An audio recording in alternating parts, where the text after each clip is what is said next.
একটা মাথা গোজার জন্য একটা সুন্দর বাড়ি, আর সেটা যদি বাংলো টাইপের হচ্ছে, আর একটা দারুণ গাড়ি, একটা লাক্সারিয়াস কার, আর সঙ্গে বছরে, না না বছরে নয়, কেন বছরে 3-4 বার, বছরে একবার নয়, বছরে 3-4 বার কোথাও না কোথাও একটা ঘুরে আসি পরিবারকে সঙ্গে নিয়ে। আচ্ছা, এই সবকিছুই তো সম্ভব। কখন সম্ভব? যখন যখন আপনার এই ফাইনান্সিয়াল ফ্রিডম, মানে আর্থিক আজাদি থাকবে আপনার স্বপ্নগুলোকে পূরণ করার জন্য। একটু ভেবে বলুন তো, যদি স্বপ্ন দেখছি বড়, আর সেই মতন করে বড় যদি আমার অ্যাকাউন্টটা না থাকছে, ইনকামের যদি বড় একটা সোর্স না থাকছে, তাহলে কি স্বপ্নটা বড় রাখতে পারবো? ছোটবেলায় যখন আমরা ছোট্ট ছিলাম, একটু ভেবে দেখুন, একটা গাড়ি যখন চোখের সামনে দিয়ে যেত, আমরা বাবা মার কাছে কত আবদার করতাম যে ওই গাড়িটাই আমাদের লাগবে। যখন কোনো একটা সুন্দর বাড়ি দেখতাম, বাবার হাত ধরে নাড়িয়ে বাবা মাকে ডেকে বলতাম যে মামা ওই রকম বাড়ি একটা করব। আস্তে আস্তে যত বড় হয়েছি, আমরা বুঝতে পারছি যে ওইগুলোকে পেতে গেলে প্রচুর পরিশ্রম করতে হবে, আর ওই পরিশ্রমটা করতে ভয় পাই বলে আমরা আমাদের স্বপ্নগুলোকে কিন্তু আজ মারতে বসেছি, তাই না? তো চলুন, এই ফাইন্যান্সিয়াল ফ্রিডম, যদি ফাইন্যান্সিয়াল ফ্রিডমটা লাগছে স্বপ্ন, বড় স্বপ্ন পূরণ করার জন্য, তাহলে দেখুন, আমাদের এই স্বপ্নের যে সার্কেলটা আপনাদেরকে দেখাতে চেষ্টা করছি, যেখানে গাড়ি রয়েছে, বাড়ি রয়েছে, হ্যাঁ, কিন্তু রয়েছে একটাই মাত্র ইনকাম, তাই না? বাড়িতে খালি বাবা রোজগার করে নিয়ে আসবে, অথবা আজকে ডেটে দাঁড়িয়ে মায়েরাও কোনো ভাবে পিছিয়ে নেই, মাই ইনকাম করে নিয়ে আসবে। আচ্ছা, যদি এইরকম একটাই ইনকাম থাকছে, তাহলে কি এই স্বপ্নগুলো পূরণ করা সম্ভব? স্বতঃস্ফূর্ত লাইফস্টাইল কি সম্ভব? ফাইন্যান্সিয়াল ফ্রিডম কি সম্ভব?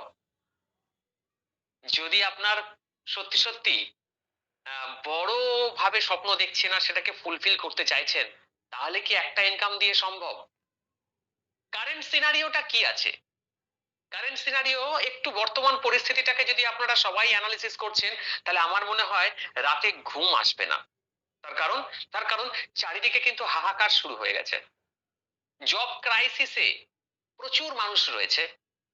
অনেক মানুষকে, যারা খুব হ্যান্ডসাম রোজগার করতো কোনো না কোনো একটা জব থেকে, তাদেরকে টার্মিনেট করা হয়েছে আফটার লকডাউন। তারা তাদের জব হারিয়েছে।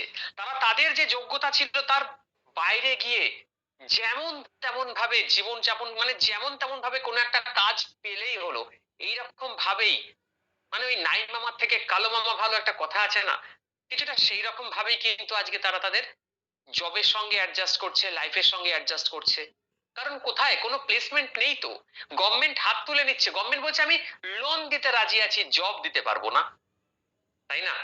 তাহলে আজকে এই সমস্তর পরে যদি চাকরি, আস্তে আস্তে ক্রাইসিস চলে আসছে চাকরিতে, তাহলে business automatically, traditional business automatically downfall হবে। একটু খেয়াল করে দেখবেন তো, আপনার পাড়ার মধ্যে সেই দোকানটা কি আর সেরকম ভাবে চলে? কারণ আপনার পাড়াতে কেউ চাকরিজীবী মানুষ যে হ্যান্ডসাম রোজগার করছে সেটা কতজন আছে? যদি চাকরি খুব কমে যাচ্ছে, তাহলে স্বাভাবিকভাবেই ট্র্যাডিশনাল বিজনেসে কম্পিটিশন অনেক বেড়ে যাবে। কার ওপরে? গোদের ওপর নাকি বিষ ফোড়া, একটা কথাতেই আছে। সেটা কি? চলে এসছে আমাদের দরজায় নক করতে এআই। ফিউচার নাকি এআই কেন্দ্রিক হয়ে যাচ্ছে, সব কাজ নাকি এআই করবে, মানুষের প্রয়োজনীয়তা অনেক কমবে। একটু খেয়াল করে দেখবেন, হয়তো আপনারা অনেকেই অলরেডি দেখে ফেলেছেন, অনেক হোটেলে আজকে আর ওয়েটার ওয়েটার আর সার্ভ করছে না, করছে একটা রোবট। আচ্ছা, যে প্ল্যানটা একটা কোনো ইঞ্জিনিয়ারের মাথা থেকে বেরোতো, সেই প্ল্যানের মধ্যেও একটা এক্সপিরিয়েন্সড ইঞ্জিনিয়ারেরও কিন্তু কোথাও ভুল হওয়ার একটা মিনিমাম চান্সেস থেকে যায় হয়তো বা। কিন্তু এআই কে দিলে সেই প্ল্যানটা কয়েক মিনিটের মধ্যে দিয়ে দেবে নির্ভুল ভাবে। তাহলে আপনি আমি কার কাছে যাব? সেই এক্সপিরিয়েন্সড ইঞ্জিনিয়ারটার কাছে যাব নাকি এআই এর কাছে? আচ্ছা, ডক্টর এরকম অনেক ভুল করে ফেলেছিল, কারণ অনেক প্রেসার থাকে, সারাদিনে প্রচুর অপারেশন মানে করতে হয়। তো তাতে করে দেখা যায় যে একটা সাইডের পেট কাটতে গিয়ে, একটা সাইডের অপারেশন করতে গিয়ে অন্য সাইডের অপারেশন করে দিয়েছে, ভুল করে ফেলেছে। আচ্ছা, এআই নামক যে রোবট গুলো এখন চলে এসছে, সেই রোবট গুলো নাকি এতটাই এক্সাক্ট অপারেশন করছে, আগামী সময়তে নাকি ওই অপারেশন ওরকম ভাবেই হবে এআই কেই রিলেট করে। তাহলে আমি আপনি কার কাছে যাব? কোনো মানুষের কাছে না এআই, এআই নামক সেই যন্ত্র মানবের কাছে? আচ্ছা, আগামী সময়তে গান, গায়ক বলুন বা এই যে যারা যারা ছবি এঁকে আজ অনেক অনেক উচ্চতায় পৌঁছেছে, আজকে সেই ছবিগুলোও কিন্তু কোনো না কোনো ভাবে এআই খুব কম সময়ের মধ্যে বানিয়ে দিচ্ছে। আগের দিনকে ভিডিও এডিটিং এর নিয়েও একটা কথা শুনলাম, কি ভিডিও এডিটাররা কত কোর্স কমপ্লিট করে ভিডিও এডিটিং শিখেছে, আজ সেই ভিডিও এডিটিং এআই এর মাধ্যমে কয়েক মিনিটের মধ্যে হয়ে যাচ্ছে, যেখানে একজন এডিটারকে কয়েক দিন সময় নিতে হতো। তাহলে এআই আমাদের কিন্তু বন্ধু, হ্যাঁ না? সময়ের সাথে সাথে পরিবর্তন করতে লাগবে, কিন্তু সেই পরিবর্তন যদি মানুষকে রিপ্লেস করে দিচ্ছে, তাহলে কিন্তু ব্যাপারটা খুব বেশি মানব মানবিকতার জন্য হয় না বা মানব সমাজের জন্য হয় না। চলুন, আমি এআই এর এগেনস্টে নই, কারণ উন্নয়নকে আমাদের অ্যাকসেপ্ট করতেই হবে, কিন্তু সলিউশন কি আছে? Solution, solution business to creating. আপনি একটা এমন কোন বিজনেসকে ক্রিয়েট করতে পারছেন যার মাধ্যমে আপনি আপনার পার্সোনাল ব্র্যান্ডিং ক্রিয়েট করলেন। পার্সোনাল ব্র্যান্ডিং মিন্স, ধরে নেওয়া যাক আমরা যে কোনো সেলিব্রিটিকে দেখতে খুব ভালোবাসি, তারা যদি কোনো প্রোডাক্টকে অ্যাড করছে, তাদেরকে দেখে বিশ্বাস করে আমরা সেই প্রোডাক্টটাকে পারচেস করছি, তাই কি না? অ্যাকচুয়ালি কেন ভালো লাগে আমাদের ওই প্রোডাক্টটা পারচেস করতে? তার কারণ ওই মুখটাকে, ওই সেলিব্রিটির মুখটাকে আমাদের ভালো লাগতো, তাই জন্য আমরা ওই প্রোডাক্টটাকে পারচেস করছি। তাহলে ওই প্রোডাক্টটার, আমরা কিন্তু প্রোডাক্টটাকে দেখলাম না, ওর কোয়ালিটি কি আছে, আমরা সেই মানুষটার ব্র্যান্ডিংটাকে দেখলাম। কি যে আমির খান বা শাহরুখ খান বা সালমান খান কোনো একটা জিনিসের অ্যাড দিয়ে দিল, বা অমিতাভ বচ্চন একটা অ্যাড দিল, তো ওনারা ওনাদের পার্সোনালিটি এরকম ভাবে ডেভেলপ করে নিয়েছে, ওদের পার্সোনাল একটা ব্র্যান্ড বানিয়ে নিয়েছে, যার কারণের জন্য ওরা যে কোনো নতুন কোনো একটা কোম্পানির কোনো একটা প্রোডাক্টকে নিয়ে তারা অ্যাডভার্টাইজমেন্ট করে দিলে সেই কোম্পানির প্রোডাক্টের ভ্যালু বেড়ে যায়, বিক্রি বেড়ে যায়, আর আমরা ওইগুলোকে বেশি বেশি করে পারচেস করি। আচ্ছা, যদি এটা ওইখানে বাস্তব হয়ে থাকে, আমরাও যদি আমাদেরকে পার্সোনালি যদি আমরা গ্রুমিং করতে পারি নিজেদেরকে, আমরাও যদি আমাদের পার্সোনালিটি ডেভেলপমেন্ট করতে পারি, আমরা যদি দিনের শেষে নিজেকে একটা ব্র্যান্ড বানিয়ে নিতে পারি, পারি না? অনলাইন আমরা যদি নিজেকে ব্র্যান্ড অ্যাম্বাসাডার বানিয়ে নিতে পারছি, তাহলে তো যে কোনো কোম্পানির যে কোনো প্রোডাক্ট যখন আমরা বলবো, মানুষ সামনের সে কিন্তু কিনতে বাধ্য হবে। চলুন এবার এই সেলিং আর মার্কেটিং এর মধ্যে একটু পার্থক্যটা বুঝে নিই। সেলিং যেটা ওয়ান টাইম, আপনি একবার সেল করে দিলেন, তারপরে যদি আর সেটাকে আপনি না সেল করতে পারছেন বা যদি রিপারচেজিং না হচ্ছে, তাহলে বিজনেস কিন্তু একটা সময়তে ফুল স্টপ লেগে যাবে, দাঁড়িয়ে পড়ে যাবে। কিন্তু যদি আপনি মার্কেটিং করছেন আর আপনি যদি কোয়ালিটির প্রোডাক্ট নিয়ে বিজনেস যদি করছেন, তাহলে সেই একবার দেওয়া প্রোডাক্টটার রিপারচেজিং হবে, বারবার পারচেজিং হবে, তাহলে কিন্তু অবশ্যই করে আপনার বিজনেস ডেভেলপ করবে। ঠিক যেরকম ভাবে আজকে একটু খেয়াল করে দেখুন কেন এত অনলাইন অনলাইন নিয়ে আলোচনাটা হচ্ছে। আজকে যতটা পরিমাণ আমরা অনলাইন বা নেট কেন্দ্রিক বা কিছু এরকম গ্যাজেট কেন্দ্রিক হয়ে পড়েছি, যেটা ছাড়া আমরা আর চলতে পারবো না। খেয়াল করে দেখুন একটা মোবাইল, সেখান থেকে কিন্তু আপনি মোটামুটি ভাবে সবকিছুই করে ফেলতে পারছেন ডিজিটালি, অনলাইনের মাধ্যমে। খাবার অর্ডার করে দিচ্ছেন বাড়িতে বসে অনলাইনের মাধ্যমে, টিকিট বুক করছেন কোথাও যাবেন সেটাও অনলাইনের মাধ্যমে, আপনি একটা একটা মুভি দেখবেন সেটাও অনলাইন টিকিট করে, অথবা ঘরে অনলাইনেই দেখে নিচ্ছেন পুরো। তাহলে এই যে এখন এডুকেশন সিস্টেমটাও পুরোপুরি ভাবে অনলাইনে হয়ে যাচ্ছে। কারণ কি, কেউ আর এমন কোন ইনফ্রাস্ট্রাকচার রেডি করতে চাইছে না যেখানে খরচা অনেক, রোজগার অনেক। এখন ইনফ্রাস্ট্রাকচার এরম ভাবে রেডি করতে চাইছে যে খরচা করবে নায়ের বরাবর, কিন্তু ইনকাম হবে অনেক। একটু খেয়াল করে দেখুন অনলাইনে খরচাটা কি আছে। আজকে আপনারা যে বসে আছেন, আমরা যে বিজনেসটাকে এখন আমরা আলোচনা করছি, সেখানে এই যে জুমটা হচ্ছে, খরচাটা কি আছে?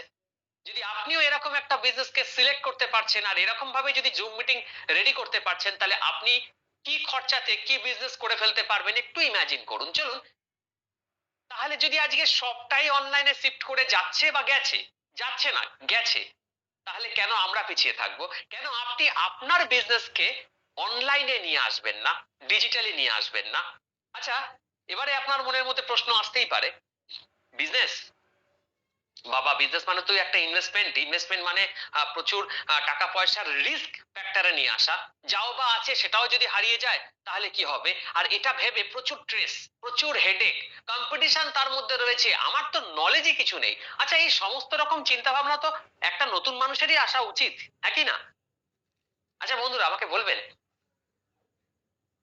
যদি আজকে আপনি কোনো রিস্ক না নিচ্ছেন জীবনে, যদি আপনি কোনো ঝুঁকি না নিচ্ছেন জীবনে, তাহলে এটাই অনেক বড় ঝুঁকি হয়ে যাবে না তো? একটু খেয়াল করে দেখুন তো। খালি এই রিস্কটুকু না নেওয়ার জন্য অনেক কেউ আমরা পিছিয়ে পড়িনি? আচ্ছা চলুন তো, একটু বলতে পারবেন পৃথিবীর মধ্যে সবচেয়ে রিস্ক নেওয়া মানুষটার নাম কি?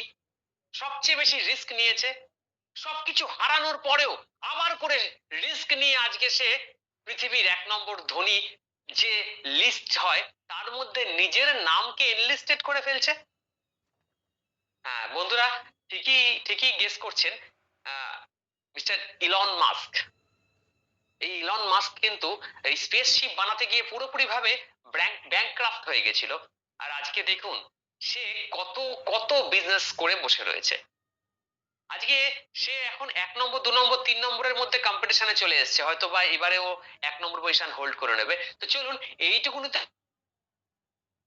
তো বুঝতে পারছেন যে বিজনেস করতে গেলে রিস্ক কিন্তু কতটা, কতটা কোন বিজনেসে কতটা রিস্ক নিতে হবে, আর্থিক ঝুঁকি কতটা রয়েছে।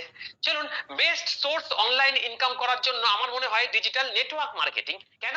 তার কারণটা এখানে নেটওয়ার্ক মার্কেটিং। কেন? ট্র্যাডিশনাল বিজনেসে আপনি কয়েক কোটি টাকা লাগাবেন, সেই টাকাটা আপনার ডুবেও যেতে পারে।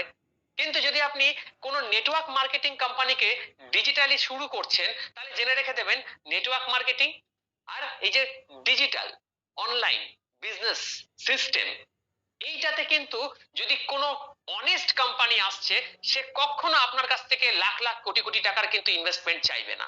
হ্যাঁ বন্ধুরা, যদি এই রকম কোনো কোম্পানিকে আপনি সিলেক্ট করতে পারছেন তাহলে আপনি ঠকবেন না। আর যদি নেটওয়ার্ক মার্কেটিং শুরু করছেন তাহলে কি পাবেন? পাবেন, পাবেন সময়ের স্বাধীনতা। হ্যাঁ, টাইম ফ্রিডম পাবেন, রিস্ক ফ্রি একটা বিজনেস।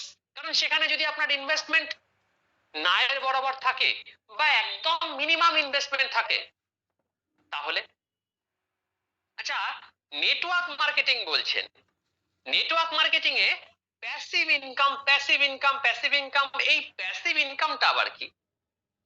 আজ যদি আপনি বাড়িতে বাড়িতে বাড়ির থেকে যদি বাইরে বেরোচ্ছেন কোনো একটা কাজের উদ্দেশ্যে, আর রোজগার করে যদি আপনি নিয়ে আসছেন বাড়িতে বাড়ির লোকেদের জন্য, আপনি বেরোচ্ছেন রোজগার হচ্ছে, আপনি না বেরোচ্ছেন রোজগার হচ্ছে না, তাহলে জেনে রেখে দেবেন আপনি আপনি অ্যাক্টিভ পার্টে আছেন, আপনি অ্যাক্টিভ ইনকামে আছেন, যেখানে আপনি কাজ করবেন তো পয়সা, যদি কাজ না করবেন তো পয়সা নেই। প্যাসিভ ইনকামটা কি? প্যাসিভ ইনকাম হচ্ছে এমন একটা সিস্টেম জেনারেট করতে শেখায়, যেখানে আপনার হয়ে ওই সিস্টেম কাজ করবে। একটু খেয়াল করে দেখুন তো, আহ মুকেশ আম্বানি জিওর সিম আপনার বাড়িতে এসে কি বিক্রি করে গেছিল? না বন্ধুরা, ও একটা সিস্টেমকে জেনারেট করে দিয়েছে, আর রাতোরাত পুরো ইন্ডিয়াবাসীর কাছে সিম পৌঁছে গেছে জিওর। আজ আমরা যত কথা বলছি, নেট অ্যাক্সেস করছি, পয়সা কার কাছে যাচ্ছে? মুকেশ আম্বানির কাছে যাচ্ছে। এই যে নেটওয়ার্কটা বিল্ড করলো,